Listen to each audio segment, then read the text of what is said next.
In Pokemon Fire Red and Leaf Green, Snorunt's Pokedex entry states, "It is said that a home visited by a Snorunt will prosper. It can withstand cold of minus 150 degrees Fahrenheit. It will need to be able to withstand that because the UK is freezing in January.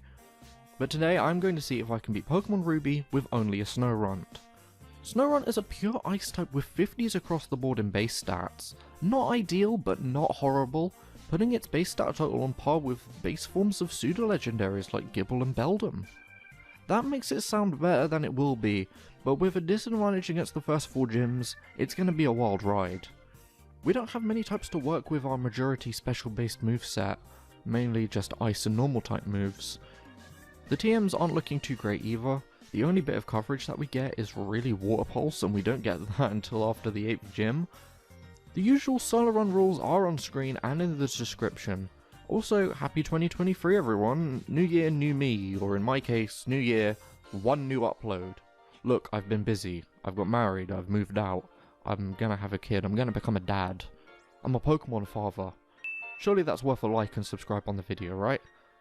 If not, then I guess without further ado, let's just jump into the challenge. So as per the title, I started with Snorunt, choosing to replace Trico so that I can give the rival a fire and fighting type. Basically the perfect counter to us, because we're weak to both of them. I asked for nicknames on Twitter and got the nickname Cold Coat. I'm quite bad at nicknames myself, so follow me on Twitter and your idea could be picked. You know this run is going to be tough when I have to utilise freeze hacks and critical hits to even beat the first rival battle. And they don't even have a fire type move yet. Oh, and there are numerous other challenges that I have to come up against too, like a rock type gym, a fighting gym, a fire gym, Maze Combuskin, and Team Magma. Oh, and I can't forget our struggle against steel types like Watson's Magneton and Steven's Metagross. What a way to kick off the year, with pure pain and suffering. Obviously I have to train for the first gym, specifically getting EVs in defense from the wild cocoons in Petalburg Woods. Plus there are some extra EVs in here, like speed and HP, which I will gladly take. The defense boosts won't go too far, but the speed will help us hit first, making Snorunt a glass cannon. Or an ice cannon. They're both about the same durability. Ice isn't super effective against rock, but it is super effective against ground, so the Geodudes in the gym are not too much trouble. Plus we have a saving grace in Double Team. Normally I would ban the Double Team TM, but since Snorunt learns it naturally, I can legally use it since it's part of the moveset. After battling all the trainers, I just equipped an Oranberry and went to battle Roxanne for what will probably take a while. But by some stroke of luck, we froze her Geodude, and I used this free time to set up 3 double teams and then knock it out. We need those double team boosts, as half of Nosepast's moveset is super effective against us. But luckily all those moves have pretty poor accuracy anyway. On top of our free evasion boosts, they shouldn't really be hitting us, but it's the opponent, they're going to hit us anyway.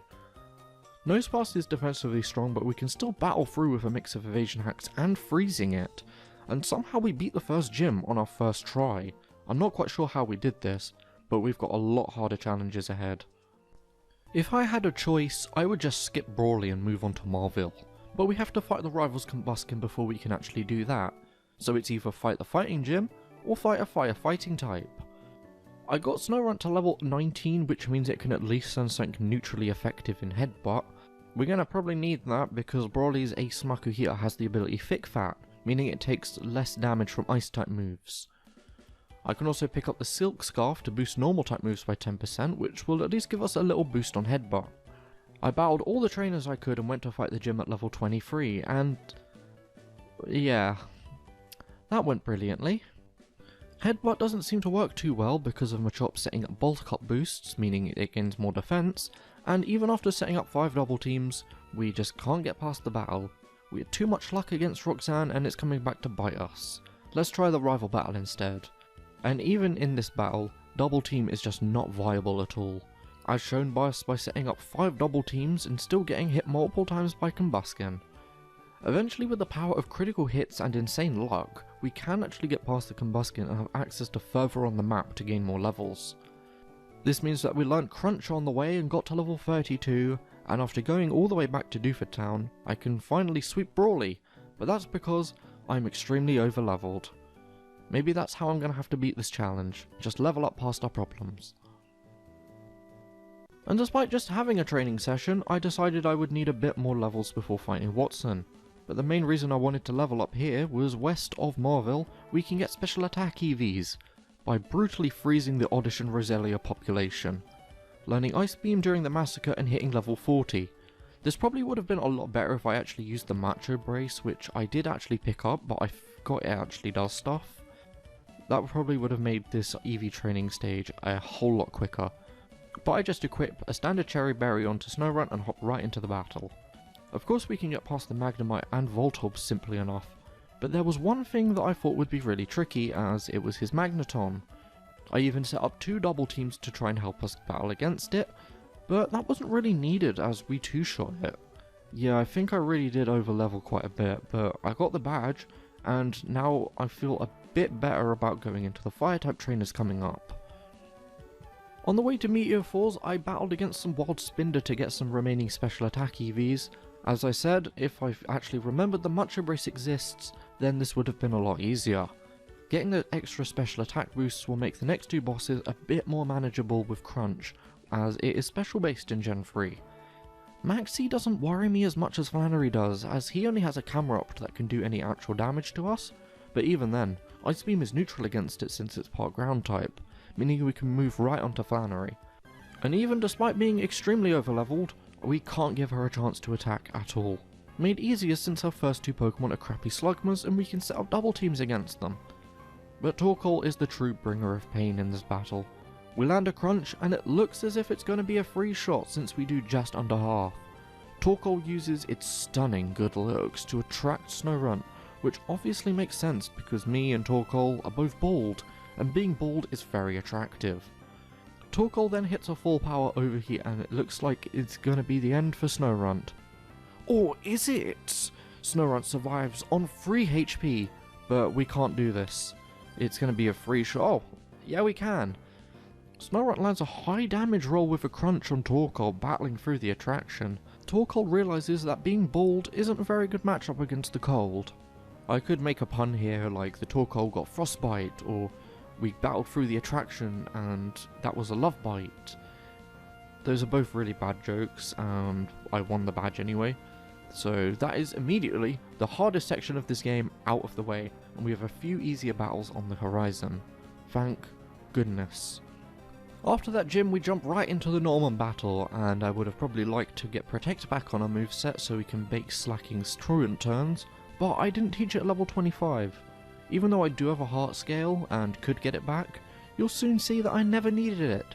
Nor did I need the full double teams that I set up on his first Slacking.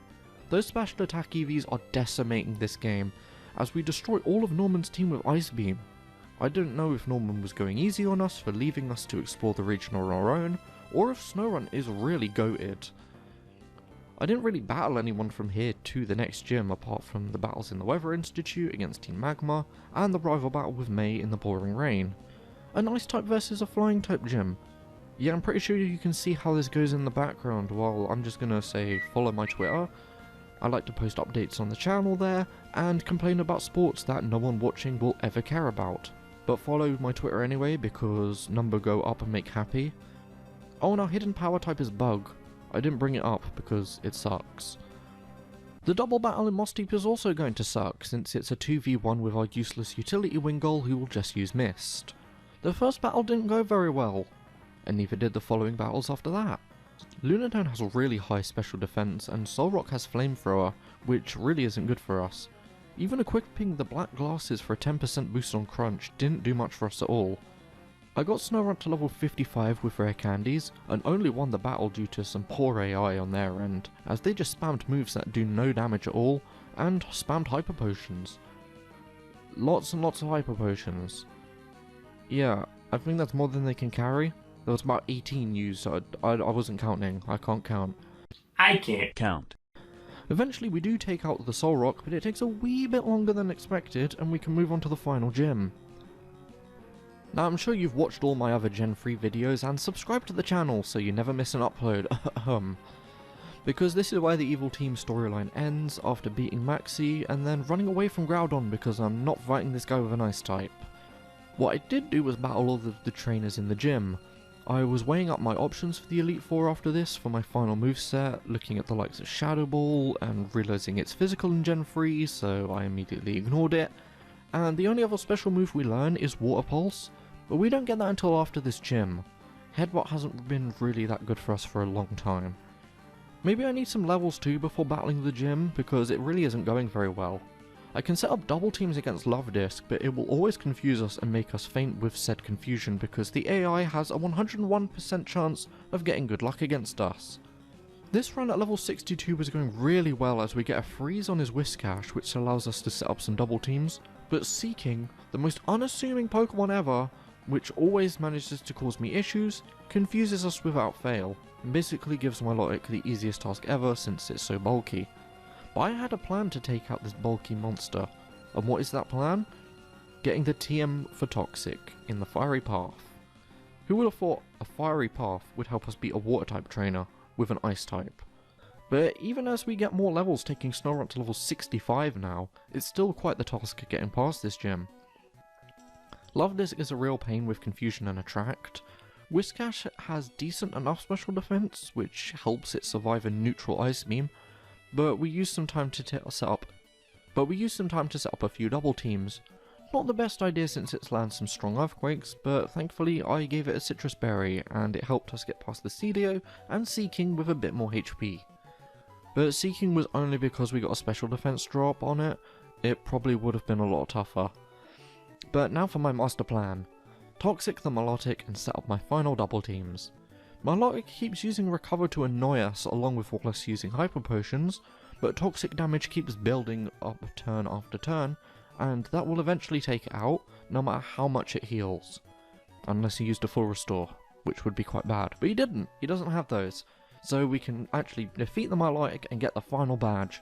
But even after getting the Water Pulse TM that I've been wanting this entire run, I will not teach it right away, and you'll soon see why. The end of the game is on the horizon, and after going through Victory Road and only battling Wally at the end with absolutely zero issues, we were at level 67 before going into my first attempt. Obviously, this level won't be anywhere near enough as my previous Gen 3 solo runs have shown, but I've kept Toxic on the moveset, which will be useful for Glacier, since none of our moves are good against her. I also got the Never Melt Ice from Shoal Cave after tinkering with the time on my very real Game Boy Advance system, that's very real. Let's see what I did on my first run, and I didn't get anywhere. Sharpedo is very fast and strong, and it swept us. Numerous times. It takes me many tries to get past that Sharpedo, but the rest of his team is no worry whatsoever. Absol is kinda fast, but it rather uses Swords Dance and Snatch rather than actually attacking us. Shiftry could flinch us, but we have the ability Inner Focus which prevents flinch, so let's move on to Phoebe. For this battle I swapped the Never Melt Ice for the Black Glasses for extra boosts on Crunch, but our Pokemon all have really high special defenses and we just can't one-shot them yet. Also, Curse is the worst move in existence and I hate it. For the next many attempts I use these battles for leveling up. If I get the levels now instead of using rare candies right now, it will take less time to level up later, due to the amount of XP needed to reach the next level increasing. Any PP ups that I have got during this run are also very important because loads of Pokemon here have the ability Pressure, which uses up 2 PP per move rather than the usual 1. Once I managed to beat Phoebe for the first time, I had a really interesting battle versus Glacier, which is why I kept Toxic on the moveset. Ice Beam for the Ice Trainer isn't too helpful, and I ran out of PP on Crunch on this attempt because of the prior mentioned Pressure ability. All I could really do was land Toxic and boost with Evasion. It actually worked out really well as a tactic, and is pretty much the only way I could get past it without having a good hidden power type, or getting to level 100. But even better for us, in Gen 3, Blizzard was reduced to 70% accuracy, and doesn't always land during Hail. That only came into effect in Gen 4. Keeping Toxic was a very big brain decision from me, and makes a change from my usual hit-damaging move Caveman Brain. I don't think I've fully grown up from Gen 1 where every Pokemon had an attacking move and status moves just didn't exist. Despite all of these extra unshown attempts, we still can't one-shot either of Phoebe's Dusclops, but we can still beat her pretty convincingly, and when we get to Glacier, the Toxic stalling tactic can work, but it is tedious and takes a while for it to actually set up. Even with a Citrus Berry we can never have enough help to actually get past, but every level was one step closer and closer. Level 78 was the sweet spot, however, and with the power of Toxic, I managed to stall out Glacier and get to the final member, Drake, which obviously will be easy with ice moves. Well, so you think, okay, I know what you're saying, I always get Ice Beam for this battle, but let me explain. I didn't want to waste my PP restoring items, and I didn't have enough uses of Ice Beam for the whole battle. So the Rock Team damaging us, and lowering our speed, made me lose this battle that I should have won without question. But it's not that embarrassing because, you know, I didn't heal up, I didn't do it properly, I was messing around, I'm sorry. In hindsight, I probably should have used a Shell Bell when battling Glacier to give us a bit more health than we actually had, rather than just doing a single heal with a Citrus Berry. But we still managed to get past with the Toxic stalling, and then I actually used a Leper Berry and beat Drake with a series of Ice Beams. But now for the hardest battle of the game, the Steel-type champion Steven. So what I did before this battle was save, use Ethers, and teach Snorunt Water Pulse. I wanted to try Water Pulse as Toxic would be no use here against 3 Steel types. Every Pokemon minus Aggron has a super effective move against us as well, so setting up would not really go too well. But let's see how we go. Now this went really well actually, we managed to one-shot the Skarmory, Claydol, and Cradily. But getting past his Armaldo was not an easy feat with Water Pulse, as it managed to defeat us in the end. Now that was actually really positive, and maybe setting up double teams on something like Cradily would help us cross the line. I reset the game and went through the Elite Four again, hitting level 90 and making it to Steven again. Crunch will have to do some flinch work against the powerful Metagross, and Water Pulse is our only good move against Aggron, but will level 90 be the attempt? Don't look at the time of the video, no, you can't do that, that's cheating. Everything started smoothly, defeating Skarmory and Claydol to quickly avoid the toxic all-light screens, leading to Cradily. It's going to be the easiest Pokemon to set up on due to its low attack and low PP moves. We started setting up double teams, avoiding all of its 5 ancient power uses with an extreme amount of luck, and stamping out a Confusion right away. We didn't hit ourselves in Confusion either, as we knock out the Cradily and land 2 Ice Beams on Armaldo. I used Ice Beam thinking that the Never Melt Ice boosts would help, but it didn't, it absolutely sucked. Then Metagross lands a Meteor Mash on Snorunt and this is looking very, very bad. Or is it? Snorunt survives in the red on a sliver, and we hit a crunch and knock out the Metagross. Oh my god, that was so nerve-wracking. That was just like the Torkoal battle all over again. Leaving just Aggron, who is a simple one-shot with Water Pulse. Absolutely lovely. And with that, I have officially beaten Pokemon Ruby with only a Snorunt, beating the game at level 90 and with an in-game time of 9 hours 45 minutes. Oh my gosh, that was such a crazy run, and I'm so glad to be back doing these videos. Let's have a look at that Gen 3 tier list that I've neglected for a long time. And despite what I said at the start of the run about it being tough to use, it actually has one of the best times, only behind Mudkip, which was honestly too good. And with the additions to its EVs, I really think it is a high tier solo runner. The only thing keeping out of A tier was the fact that we did have to use double team, even though it was allowed. I can't really think of anything else that I could have done to make the run go a bit smoother, maybe getting a few more PP ups, doing a bit more training with the Macho Brace to make things a bit quicker. And even in my prepping for this video, I thought I would have to get the Blizzard TM from the Game Corner, so I would just be stocking up on like items to sell. So what I'm going to do now is an outro and then just explain some stuff about the channel and my life. So if you did enjoy the video, be sure to leave a like and subscribe, and do share the video on social media platforms just to get everyone knowing that Super123 is back for 2023. I'll even try and get some videos out when my child is born. That's a big if, because it's going to be a tough time. Yeah, I'm going to become a father, we've got a daughter on the way. Obviously it means that I probably won't be able to have as much time to record and stream. I don't really have much time to stream anyway.